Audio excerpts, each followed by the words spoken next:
Hello everyone, this is Swastik and you are watching college guide. तो कुछ समय पहले जैसा कि पाटलिपुत्र यूनिवर्सिटी ने एक नोटिस जारी किया था, जहां उन्होंने उन सभी बच्चों के लिए जो 2021-24 के सेशन में यूजी के अंतर्गत पढ़ रहे हैं उनके लिए एक नोटिस जारी किया गया था और वहां बताया गया था कि आप सभी को रजिस्ट्रेशन की प्रक्रिया में हिस्सा लेना है। फाइनली आज यानी 4 तारीख की डेट में पाटलिपुत्र यूनिवर्सिटी ने अपना रजिस्ट्रेशन पोर्टल 21-24 सेशन के यूजी वाले बच्चों के लिए खोल दिया है। अब स्टेप बाय स्टेप किस प्रकार आपको फॉर्म भरना है, पेमेंट कैसे करनी है और सबसे इंपॉर्टेंट कि स्लिप को कैसे डाउनलोड करना है, इन 3 चीज़ों को हम आज की इस वीडियो में देखने वाले हैं। साथ ही बीच में हम कुछ छोटी मोटी उन चीज़ों को भी जानेंगे जो आपको फॉर्म भरते वक्त ध्यान में रखना है, ताकि अगर आपसे कोई भी गलती या मिस्टेक हो जाए तो फिर आप उसको किस प्रकार से कैरी आउट करके चलो, ताकि सुधार के चलो, ताकि आपसे बाद में कोई बड़ी प्रॉब्लम, बड़ी समस्या ना आ जाए। ठीक है, इससे पहले कि आगे बढ़ूँ यार, बता देता हूँ इस प्रकार की मैं काम की वीडियोस बनाता रहता हूँ, जैसे कि कॉलेज रिलेटेड रिव्यूज़, नोटिफिकेशन और बहुत सारी चीज़ें जो आपको पूरी कॉलेज लाइफ के दौरान मदद करती रहेंगी। तो ऐसी वीडियोस को प्राप्त करने के लिए चैनल को सब्सक्राइब कर लीजिए, नोटिफिकेशन बेल को ऑन कर लीजिए, ताकि आपसे कोई अपडेट ना छूटे। लौटते अपने टॉपिक के ऊपर, यूजी 2021-24 रजिस्ट्रेशन प्रक्रिया का step by step process, fees payment और स्लिप डाउनलोड, इन 3 चीज़ों को, इन 3 बिंदुओं को ध्यान में रखते हुए हम आज की इस वीडियो में पूरी चर्चा करने वाले हैं। सबसे पहले step by step process registration की प्रक्रिया के लिए आपको करने के लिए अपने एप्लीकेंट लॉगिन में जाना होगा, यानी कि पाटलिपुत्र यूनिवर्सिटी की वेबसाइट पे। तो चलिए वेबसाइट पे चलते हैं, वहीं से देखते हैं पूरी प्रक्रिया। ये पाटलिपुत्र यूनिवर्सिटी की ऑफिशियल वेबसाइट है। इस वेबसाइट पे आने के बाद थोड़ा सा आप नीचे स्क्रॉल डाउन करोगे तो आपको एक सेक्शन दिखता है एडमिशन पोर्टल वाला। ठीक है, वहाँ पे एक और सेक्शन है ऊपर में, रजिस्ट्रेशन एंड एग्जामिनेशन पोर्टल। इसमें आपको नहीं जाना है, आपको एडमिशन पोर्टल में जाना है। एडमिशन पोर्टल के ऊपर आपको क्लिक करना है। इसके ऊपर क्लिक करते ही आपको एक नया विंडो खोल के मिलेगा, जहाँ पे आपको सबसे ऊपर में ही मार्केट टूल के इस्तेमाल से एक चीज़ दिखा दी गई है कि रजिस्ट्रेशन प्रोसेस जो है वो आपका लाइव हो गया है। कैंडिडेट अपने कैंडिडेट पोर्टल का इस्तेमाल करते हुए रजिस्ट्रेशन की प्रक्रिया में हिस्सा ले सकते हैं। सिंपली आपको यहाँ एप्लीकेंट लॉगिन एक दिख रहा होगा, इसके ऊपर आके आपको क्लिक करना है। इसके ऊपर क्लिक करते आपसे और डिटेल्स मांगी जाएंगी, जैसे कि आपका यूज़र नेम, पासवर्ड। ये 2 चीज़ें आपके पास ऑलरेडी मौजूद हैं, आपके फ़ोन में कहीं ना कहीं सेव होनी चाहिए। मैं अपनी तमाम पिछली वीडियोज़ में बताते आ रहा हूँ कि 2 चीज़ें बहुत इंपॉर्टेंट होती हैं आपकी पूरी कॉलेज लाइफ के दौरान, मतलब टेक्निकल लेवल पे जो चीज़ें हैं, यूज़र नेम और पासवर्ड, क्योंकि अक्सर आपको इस्तेमाल करना होगा जब भी आप कोई पेमेंट या प्रोसेस करोगे, फीस पेमेंट करोगे, कोई भी फॉर्म प्रोसेस करोगे इस पोर्टल के थ्रू, तो आपको 2 चीज़ें तो डालनी ही पड़ेंगी। तो उसके लिए आपको ये 2 चीज़ें डालनी होगी, जो आपके मोबाइल में सेव होना चाहिए या कहीं पर भी आपने लिख करके रखा हो तो ज़्यादा अच्छा होगा। उन 2 चीज़ों को डालिए, कैप्चा को भरिए और उसके बाद सिंपली नीचे एक लॉगिन का बटन दिख रहा होगा, इसके ऊपर क्लिक करना है। इसके बाद क्या होगा आपको मैं दिखा देता हूँ। जैसे ही आप लॉगिन पे क्लिक करेंगे, आपका जो होम पेज होगा, आपका जो डैशबोर्ड होगा वो ओपन हो जाएगा, आपका पोर्टल। ठीक है, तो इसमें 3-4 चीज़ें स्पेसिफाइड करके इस बार अपडेट कर दी गई हैं। जैसे कि पहले होम दिख रहा था और उसके बाद हेल्प और एक चीज़ और दिख रही थी। ठीक है, अब यहाँ पे आपको अपलोड माइग्रेशन, रजिस्ट्रेशन फ़ी पेमेंट और रजिस्ट्रेशन फ़ी स्लिप, 3 सेक्शन और दिख रहे हैं। जिस ऑर्डर में ये दिखाए गए हैं, यानी माइग्रेशन अपलोड करना, फिर रजिस्ट्रेशन पेमेंट करना और उसके बाद फीस स्लिप को प्रिंट करना, इसी ऑर्डर में हम सारे काम को करने वाले हैं। ठीक है, थोड़ा सा नीचे स्क्रॉल डाउन करोगे तो आपको नीचे भी वही सारी चीज़ें में से 2 चीज़ दिखा जाएगी, जैसे रजिस्ट्रेशन फ़ी पेमेंट। ठीक है, तो सबसे पहले आपको ऊपर आ जाइए और उसके बाद यहाँ पे जो सेक्शन है सबसे पहला वाला, यानी अपलोड माइग्रेशन, इसके ऊपर आपको क्लिक करना है। ये क्लिक करने के बाद आपको दूसरे पेज पे ले जाएगा, आपको दिखाता हूँ उसमें क्या करना है। तो भैया ये है आपका नया पेज, साक्षात दर्शन कर लीजिए इसके। और यहाँ पे देखिए अपलोड माइग्रेशन पे क्लिक करने के बाद ही नीचे में आपको यहाँ पे एक माइग्रेशन अपलोड करने के लिए विंडो दे दिया जाता है।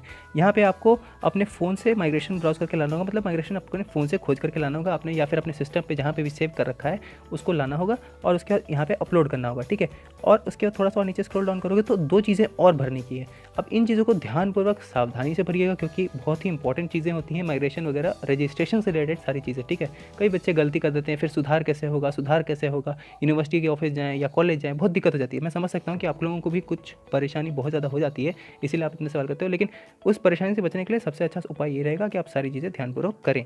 ओके, तो यहाँ पे आपको माइग्रेशन सर्टिफिकेट का नंबर डालना होगा। अब माइग्रेशन सर्टिफिकेट के ऊपर एक नीचे में नंबर होता है। बिहार बोर्ड से जितने भी बच्चे पास करके आए हैं उन सभी के माइग्रेशन पे एक नीचे मोटे अक्षरों में नंबर लिखा रहता है। ठीक है, राइट साइड में टॉप कॉर्नर पे। ठीक है, माइग्रेशन मुझे जहाँ तक याद है एक छोटी सी पतली सी पट्टी होती थी जो आपके प्रोविजनल सर्टिफिकेट के साथ अटैच रहती थी नीचे में, तो उसी को माइग्रेशन सर्टिफिकेट कहते हैं। उसी में एक राइट टॉप कॉर्नर में नंबर रहता है, वो माइग्रेशन नंबर होता है। उसके साथ में लेफ्ट बॉटम कॉर्नर में होता है माइग्रेशन के ऊपर डेट लिखी होती है कि माइग्रेशन जो है वो किस डेट को जारी किया गया था, वो डेट आपको इसमें भरनी होगी।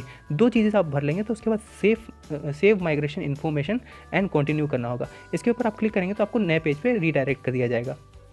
नए पेज पे जैसे ही आप आओगे तो आपको फिर से थोड़ा सा स्क्रॉल डाउन करना है और नीचे देखो एक महत्वपूर्ण सूचना दे दी गई है। यहाँ पे बताया जा रहा है कि यदि आपके बैंक खाते से राशि कट जाए अथवा आपको भुगतान सफल होने का मैसेज मिल जाए परंतु आपके फॉर्म पर भुगतान अपडेट नहीं हुआ हो तो पुनः यानी दोबारा भुगतान 24 घंटे के बाद ही करें। अगर मान के चलिए आपने जो पेमेंट आगे के प्रोसेस में आपको बताऊंगा कैसे करना है वो पेमेंट कर दिया और किसी कारणवश आपका पेमेंट अटक जाता है या फिर दिखाने लगता है कि पेमेंट आपके बैंक अकाउंट से कट गया लेकिन आपको स्लिप नहीं मिल रही, उसमें पेमेंट अपडेटेड नहीं है, तो वैसी स्थिति में 24 घंटे का इंतजार करना, उसके बाद ही दोबारा पेमेंट करना। ऐसा नहीं कि एक बार कट गया उसके बाद सोचते हैं हो सकता है गलती हो गई हो, दोबारा पेमेंट करके देखते हैं, वैसी स्थिति में आपका दोबारा पेमेंट कट जाएगा। इसलिए वैसी परेशानी से बचने के लिए 24 घंटे का बफर जोन रख के लेके चलना, ठीक है। अब देखिए यहाँ पे पहले नोटिफिकेशन में बता दिया गया है कि सीबीएसई वालों को 461 रुपये लगेंगे, जितने भी अदर बोर्ड्स वाले हैं उनको 461 लगेंगे, बाकी जो बिहार बोर्ड से होकर के आए हैं उनको 311 रुपये मात्र लगेंगे। बल्ले बल्ले बिहार बोर्ड वालों के लिए, चलो यहाँ तो कम से कम फायदा हो रहा है। अब यहाँ पे आपको पासवर्ड डालना है। कौन सा पासवर्ड? जो शुरुआत में आपने एप्लीकेंट लॉगिन में डाला था, मान के चलिए ABCD आपका पासवर्ड था शुरुआत में, वैसे नंबर होता है ज़्यादातर, तो शुरुआत में जो पासवर्ड आपने डाला था वही पासवर्ड सेम टू सेम उठा करके आपको यहाँ इस पासवर्ड वाले सेक्शन में डाल देना है। चलिए यहाँ पे जैसे आपने पासवर्ड डाला उसके बाद प्रोसीड टू पेमेंट गेटवे करना होगा। पेमेंट गेटवे के लिए प्रोसीड जैसे करेंगे आपको नया गेटवे खुल के मिल जाएगा, वो दिखा देता हूँ कैसा होगा। जैसे ही आप वहाँ पे क्लिक करेंगे आप पेमेंट गेटवे पे रीडायरेक्ट हो जाएंगे। अब देखो पेमेंट गेटवे पे रीडायरेक्ट होने के बाद आपको 3-4 चीज़ें दिख रही होंगी यहाँ पे, जैसे कि आपको कितनी फीस भरनी है वो यहाँ पे दिख जाएगा, ठीक है। जैसे कि 461 रुपये अदर बोर्ड्स वाले सभी बच्चों का होगा और बिहार बोर्ड के लिए 311 रुपये, ठीक है। अब आप कैसे पे कर सकते हो? चाहे तो आप UPI के थ्रू पे कर सकते हो। UPI के थ्रू भी पे करोगे तो 5-7 रुपये एक्स्ट्रा काटेंगे, वो सर्विस चार्ज या आपका प्रोसेसिंग फ़ीस के तौर पे काटते हैं। उसके अलावा आप कार्ड से भी पेमेंट कर सकते हो, उसमें भी 5 से 7 रुपये एक्स्ट्रा काटते हैं जो आपको प्रोसेसिंग फ़ीस के तौर पर काटा जाता है। अब यहाँ पे एक नोट करने वाली बात है, ध्यान से सुनो। अगर UPI के थ्रू पेमेंट कर रहे हो और सेम फ़ोन इस्तेमाल कर रहे हो, मान के चलो जिस फ़ोन से तुमने पेमेंट की, जिस फ़ोन से तुमने फॉर्म भरा और उसी फ़ोन से अगर पेमेंट करोगे तो जाहिर सी बात है तुमको टैब चेंज करना पड़ेगा या फिर तुमको क्रोम जिसमें तुमने खोल के फॉर्म भरा उसको होम करके ख़त्म करना होगा। उसके बाद फिर तुम दोबारा जाओगे गूगल पे में या फिर फ़ोन पे में। तो इस प्रक्रिया के दौरान जो लिंक टूटेगा हो सकता है कि उसके वजह से आपका फॉर्म अटक जाए या गड़बड़ हो जाए, क्योंकि मेरे साथ ये कई बार हुआ है, इसलिए मैं ये बात बता रहा हूँ, ठीक है। ये कहीं लिखा हुआ नहीं है कि ऐसा प्रोसेस गलत हो जाता है या फिर ऐसा ज़रूरी नहीं है कि सबके साथ ही ऐसा गड़बड़ हो जाएगा। हो सकता है कितने बच्चे करेंगे उनके सारा प्रोसेस सही हो जाएगा, लेकिन ये एक जेन्युइन सलाह है कि अगर आपके पास कार्ड उपलब्ध है तो कार्ड की ही सहायता लीजिएगा, क्योंकि कार्ड में आपको सिंपली नंबर वगैरह डालने होते हैं, एक पिन डालना होता है और उसके बाद आपका पेमेंट तुरंत कट जाता है। UPI में कभी कभी ये प्रोसेसिंग के चक्कर में फंस जाते हैं आदमी। तो आपको अगर कार्ड आपके पास उपलब्ध है तो कार्ड का इस्तेमाल करिए, वरना आप UPI भी इस्तेमाल कर सकते हैं, ऑप्शन दिया ही गया है इसीलिए, ठीक है। जैसे ही आप कार्ड या फिर किसी के ऊपर भी क्लिक करेंगे आपको अपनी डिटेल्स भरने का ऑप्शन आ जाएगा। मैं यहाँ पे कार्ड को चूज़ कर लेता हूँ, उसके बाद इसमें डिटेल्स भर के आपको दिखा देता हूँ। हाँ, डिटेल्स भर के दिखा देता हूँ ना, पूरी डिटेल्स नहीं दिखाने वाला हूँ मैं, केवल आपको बताने वाला हूँ कि कैसे करना है, ठीक है। डिटेल्स मैंने यहाँ पे छुपा दी है। आपको इसमें अपना, जैसे कि अगर इन केस कार्ड आपने लिया तो आपको कार्ड होल्डर्स नेम वगैरह नंबर वगैरह डालना पड़ता है, CVV वगैरह डालना होता है। और अगर आप UPI चूज़ करते हो तो आप UPI चूज़ करने के बाद ही आपको अपना UPI जो यूनिक ID होता है वो डालना होता है। ओके SBI या फिर ओके HDFC ऐसे करके होता है लास्ट में, वो वाला डालना होता है। उसके बाद आप लास्ट में यहाँ पे पे नाउ पे क्लिक करोगे, ठीक है। अब कुछ बच्चे सोच रहे होंगे भैया बोले हैं कि कार्ड वाली डिटेल्स भर के दिखाता हूँ, तो सब सोच रहे होंगे वाह कार्ड वाला नंबर मिल जाएगा, डाउन सब सारी चीज़ों को अच्छे से लिख लेता हूँ, है ना। चलो ऐसा कुछ नहीं होने वाला। अब देखते हैं नेक्स्ट में क्या करना है। जैसे ही आप अपना पेमेंट कंप्लीट कर लोगे एक बार, आपके डैशबोर्ड में या फिर उसी स्क्रीन पे इस प्रकार का एक पॉपअप आ जाएगा, ठीक है। इस पॉपअप में आपको बताया जा रहा है कि आपका आइडेंटिफिकेशन नंबर UAN क्या था, फिर एप्लीकेंट नेम डाल दिया जाएगा, आपका पेमेंट गेटवे जो था वो क्या था, डेबिट कार्ड होगा तो डेबिट कार्ड लिख देंगे, क्रेडिट कार्ड होगा तो क्रेडिट कार्ड, जो भी होगा मतलब UPI होगा तो उसमें वहाँ पे वो लिख देते हैं। उसके बाद आपका सारी चीज़ें, अमाउंट आपने कितना पे किया, खैर यहाँ पे 311 दिखा रहे, बड़े चोर लोग हैं ये लोग, 311 लिख रहे हैं, 316 काटा है इन्होंने मेरे अकाउंट से, चलो कोई बात नहीं। अब उसके बाद जैसे ही आपने यहाँ पे सारी चीज़ें कर ली, नीचे में आपको एक सेक्शन दिख रहा होगा प्रिंट दिस पे, सारी चीज़ों के स्क्रीनशॉट लेते चलना। मैं पहले ही बता देता हूँ, सभी चीज़ों के स्क्रीनशॉट लेते चलना, जो इंपॉर्टेंट लगे उसके स्क्रीनशॉट ले लो, क्योंकि स्क्रीनशॉट मिटाना आसान है लेकिन लेना मुश्किल है। एक बार ये सारी चीज़ें हो गई उसके बाद स्क्रीनशॉट नहीं ले पाओगे, समझ रहे हो। सॉरी। तो स्क्रीनशॉट लेते चलना, क्योंकि लास्ट में कभी क्या होता है ना कि हम प्रिंट नहीं करा पाते हैं, तो इनके स्क्रीनशॉट कम से कम काम आ जाता है। तो यहाँ पे आने के बाद आपको प्रिंट दिस पे क्लिक करना है और इसके ऊपर क्लिक करने के बाद आपके ये फ़ोन में सिस्टम में दिखाने लगेगा कि आप चाहें तो इसे किसी फाइल में से करके रख सकते हैं, या आप अगर प्रिंटर से अटैच हैं उस वक्त जिस वक्त आप फॉर्म भर रहे हैं तो सीधे प्रिंट करा लीजिए। किसी साइबर कैफे से भर रहे हैं तो उसको बोलिएगा कि भैया एक बार में एक का ही भर और सीधे प्रिंट निकाल के पहले दे, क्योंकि इसमें शुरू में ही सूचना दे दी गई है यूनिवर्सिटी की तरफ से कि अगर साइबर कैफे से मान के चलो भरवा रहे हो तो इनकेस होता है क्या, साइबर कैफे वाले कई सारे टैब्स खोल के रखते हैं, फिर एक का भर रहे हैं उसका नहीं हो रहा है तो उसको बंद कर दिया, तीसरे का भरने लगे, फिर बोल रहे हैं चौथे का भर देते हैं। इस चक्कर में पता है गड़बड़ हो जाने का चांस है। अगर साइबर कैफे में करा रहे हो तो ध्यान रखना कि एक बार में एक ही का भर रहा हो वो।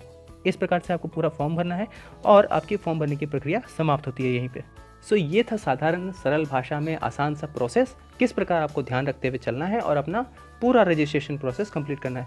आशा करता हूँ आपके सभी डाउट्स का समाधान मिला होगा, सारे सवालों का जवाब मिला होगा और आसानी से आपको समझ में आ गया होगा कि कैसे पूरा प्रोसेस कंप्लीट करना है। अपना अपना प्रोसेस कंप्लीट करो और नीचे बताओ कि आपको प्रोसेस कंप्लीट करने में कोई दिक्कत आई या फिर नहीं। ठीक है, आशा करता हूँ आपको वीडियो पसंद आएगी। अपने हिसाब से लाइक डिसलाइक कर लेना। कोई सवाल या सुझाव होगा तो नीचे कमेंट सेक्शन में जरूर बताना।